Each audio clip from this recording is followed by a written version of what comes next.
कुरुक्षेत्र में अर्जुन अपने ही संबंधियों को सामने देखकर विषाद से भर जाते हैं और कहते हैं कि वे युद्ध नहीं करेंगे।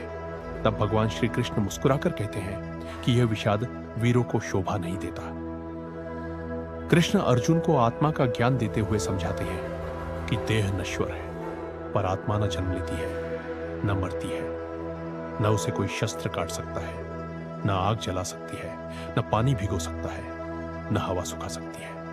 मृत्यु केवल शरीर का परिवर्तन है। फिर कृष्ण अर्जुन को कर्तव्य का महत्व बताते हैं। कर्म करने का अधिकार मनुष्य को है, फल पर नहीं।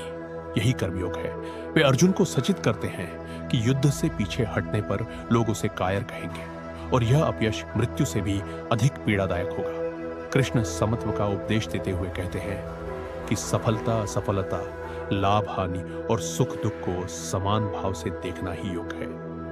वे स्थिर बुद्धि व्यक्ति का वर्णन करते हैं जो इच्छाओं से रहित हो, क्रोध भय लोभ से मुक्त हो, सुख दुख में स्थिर रहे और निंदा प्रशंसा उसे प्रभावित न करे, जिसका मन शांत हो जैसे गहरा समुद्र। कृष्ण इंद्रियों और मन के नियंत्रण पर कहते हैं कि बिखरा हुआ मन जीवन की नाव को डगमगा देता है, पर जिसने मन को जीत लिया वह संसार में अडिग रहता है। मोह और भ्रम से मुक्त होकर ही मनुष्य आत्मा में आनंद पाता है और परम शांति को प्राप्त करता है। अंत में कृष्ण अध्याय का सार बताते हैं।